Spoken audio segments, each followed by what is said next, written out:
వాడపల్లిలో వెంకటేశ్వర స్వామి ఎలా వెలిసారో మీకు తెలుసా? ద్వాపర యుగం ముగిసింది.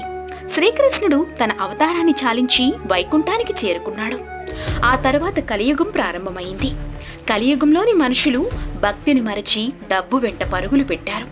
పాపాలు భూమి మీద పెరిగిపోయాయి.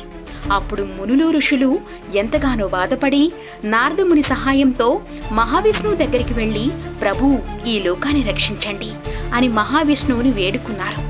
శ్రీ మహావిష్ణువు చిరునవ్వుతో అభయమిచ్చారు.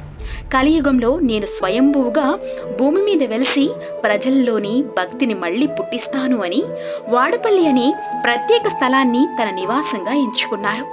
కొన్ని రోజుల తర్వాత గోదావరి నదీ తీరం వద్ద ఒక అద్భుతం కనిపించింది. నదిలో ఒక చందనం పెట్టె తేలుతూ వస్తుంది.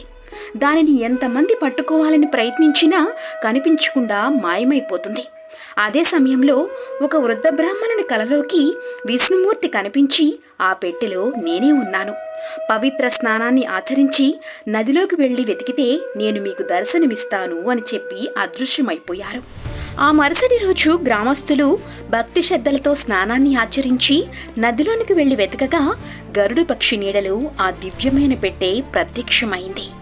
భక్తితో దాన్ని ఒడ్డుకు తీసుకుని వచ్చి పెట్టెని తెరిచి చూసేసరికి అందులో శంఖచక్ర గదాలతో లక్ష్మీదేవితో కలిసి శ్రీ మహావిష్ణువు ఎర్ర చందనంతో తయారు చేయబడిన విగ్రహాలు బయటకు వచ్చాయి.